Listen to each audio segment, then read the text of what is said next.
விடுதலை சிறுத்தைகள் கட்சி தலைவர் திருமாவளவன் செய்தியாளர்களை சந்தித்தார். அப்போது மத்திய உள்துறை அமைச்சர் அமித்ஷா தமிழகத்திற்கு அடிக்கடி வருகிறார், தொடர்ந்து வரப்போவதாகவும் அறிவித்திருக்கிறார். சட்டசபை தேர்தல் முடியும் வரை அவர் தமிழகம் வருவார், அதன்பின் வரமாட்டார். அதிமுகவை வைத்துக்கொண்டு தமிழகத்தில் வலுவான கூட்டணியை அமைக்க விருப்பப்படுகிறார். ஆனால் அது கைகூடாது. ஏற்கனவே அதிமுக பாஜக கூட்டணிகளில் இடம்பெற்றிருந்த பாமக, தேமுதிக உள்ளிட்ட கட்சிகளே மீண்டும் அதே கூட்டணியில் இணைய தயக்கம் காட்டுகின்றன.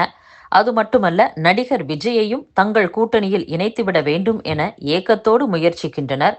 சாத்தியப்படாது என்று தெரிந்தும் முயற்சிக்கின்றனர். அதுவே அவர்களுக்கு பெரும் பாடாக இருக்கிறது. இந்த சூழலில்தான் அடுத்து தேசிய ஜனநாயக கூட்டணி ஆட்சி தமிழகத்தில் மலரும் என்று அமித்ஷா பேசுகிறார். சரியான கூட்டணி அமைக்க முடியாதவர்கள் எந்த தைரியத்தில் ஆட்சி அமைப்போம் என பேசுகின்றனர் என தகவல் திரட்டினார். எல்லோரும் சொல்வது மின்னணு வாக்குப்பதிவு இயந்திர மோசடியைத்தான். அவர்கள் என்ன செய்தாலும் தமிழகத்தில் அவர்களுடைய எண்ணங்களும் முயற்சிகளும் பலிக்காது. மகாராஷ்டிரா, ஒடிசா, டெல்லியைப் போல தமிழகத்திலும் எதையாவது செய்து ஆட்சியை பிடிக்க நினைக்கிறது பாஜக. மற்ற மாநிலங்களில் இருந்து வேறுபட்ட அரசியல் சூழல் தமிழகத்தில் உள்ளது என்றும் திருமாவளவன் பேசியுள்ளார். புதுச்சேரியில் மத்திய இணையமைச்சர் எல் முருகன் செய்தியாளர்களை சந்தித்தார். அப்போது கடந்த 11 ஆண்டுகளில் பிரதமர் மோடி தலைமையிலான அரசால் நாடு வளர்ச்சி பெற்றுள்ளது. 2014ஆம் ஆண்டிற்கு முன் இருந்த ஆட்சியாளர் முடிவு எடுக்க தைரியமற்றவர்களாக இருந்தனர். வரும் தேர்தலில் இண்டி கூட்டணி தோல்வியடையும் என்பது விடுதலை சிறுத்தைகள் கட்சி தலைவர் திருமாவளவனுக்கு தெரியும். அதனால் கூட்டணியில் தொடரலாமா அல்லது வேறு அணிக்கு செல்லலாமா என்ற தடுமாட்டத்தில் அவர் உள்ளார் என்று மத்திய இணையமைச்சர் எல் முருகன் பேசியுள்ளார். தமிழகத்தில் குழந்தை திருமணம் அதிகரித்திருக்கிறது என்று தமிழக பாஜக முன்னாள் தலைவர் அண்ணாமலை அங்கலாய்த்து இருக்கிறார்.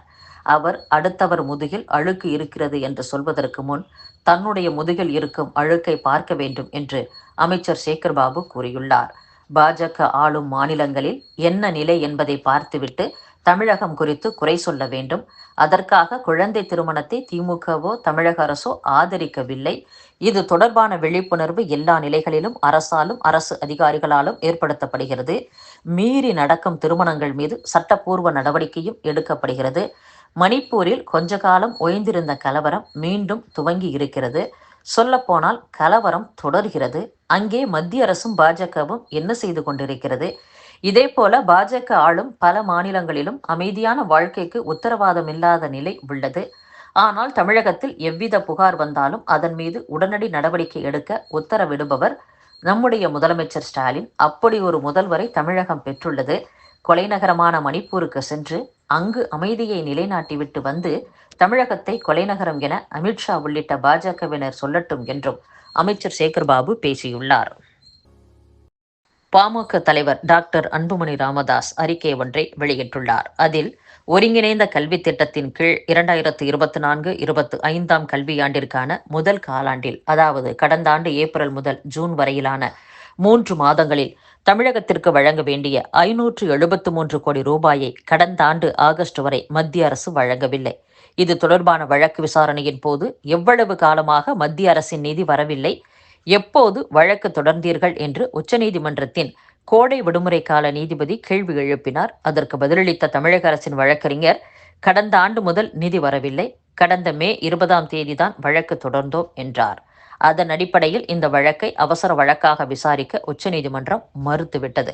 பாமக வலியுறுத்தியவாறு கடந்த ஆண்டு ஆகஸ்ட் மாதத்திலேயே வழக்கு தொடர்ந்திருந்தால் அடுத்த சில மாதங்களில் இந்த வழக்கு முழுமையாக விசாரிக்கப்பட்டு அதில் தீர்ப்பு வந்திருக்கும், தமிழகத்திற்கான நிதியும் கிடைத்திருக்கும் என்று டாக்டர் அன்புமணி ராமதாஸ் கூறியுள்ளார். 6ஆம் வகுப்பு முதல் +2 வரை வரலாற்று தலைவர்களின் சரித்திரத்தை மாணவர்களுக்கு சொல்லிக் கொடுக்க வேண்டும். திமுக அரசு உளறலில் முதலிடத்தில் உள்ளது என்று பாஜக மூத்த தலைவர் ராஜா கூறியுள்ளார். வேறு எந்த மாநிலத்திலும் இல்லாத அளவிற்கு ஊழல், ஊழல், போதை இவற்றில் தமிழக மக்கள் சிக்கியுள்ளனர். போதைப் பொருள் அதிகம் புழங்கும் மாநிலமாக தமிழகம் இருப்பது பெற்றோருக்கு கவலை அளிக்கிறது. வருங்கால சமுதாயம் அழிந்து கொண்டிருக்கிறது. அடுத்த தலைமுறையை காக்கும் எண்ணம் இருப்பவர்கள் வரும் தேர்தலில் திமுகவை ஆட்சியில் இருந்து தூக்கி எறிய வேண்டும். அதை மக்கள் கண்டிப்பாக செய்வர் என்றும் ராஜா பேசியுள்ளார். நாட்டின் ரயில் கட்டமைப்புடன் காஷ்மீர் இணைக்கப்பட்டுள்ளதை காண்பது மகிழ்ச்சி அளிப்பதாகவும் இது மக்களுக்கு கிடைத்த மிகப்பெரிய வெற்றி என்றும் தேசிய மாநாட்டுக் கட்சியின் தலைவர் ஃபரூக் அப்துல்லா கூறியுள்ளார். இந்தியாவில் அந்நிய நேரடி முதலீடு குறைந்து வருவதாக கூறப்படுவதில் உண்மை இல்லை என்று மத்திய வர்த்தகம் தொழில்துறை அமைச்சர் பியூஷ் கோயல் தெரிவித்துள்ளார். கர்நாடக முதலமைச்சர் சித்தராமையா தொடர்பான மாற்று நில முறைகேடு வழக்கில் 100 கோடி ரூபாய் மதிப்பிலான சொத்துக்களை அமலாக்கத்துறை முடக்கியுள்ளது.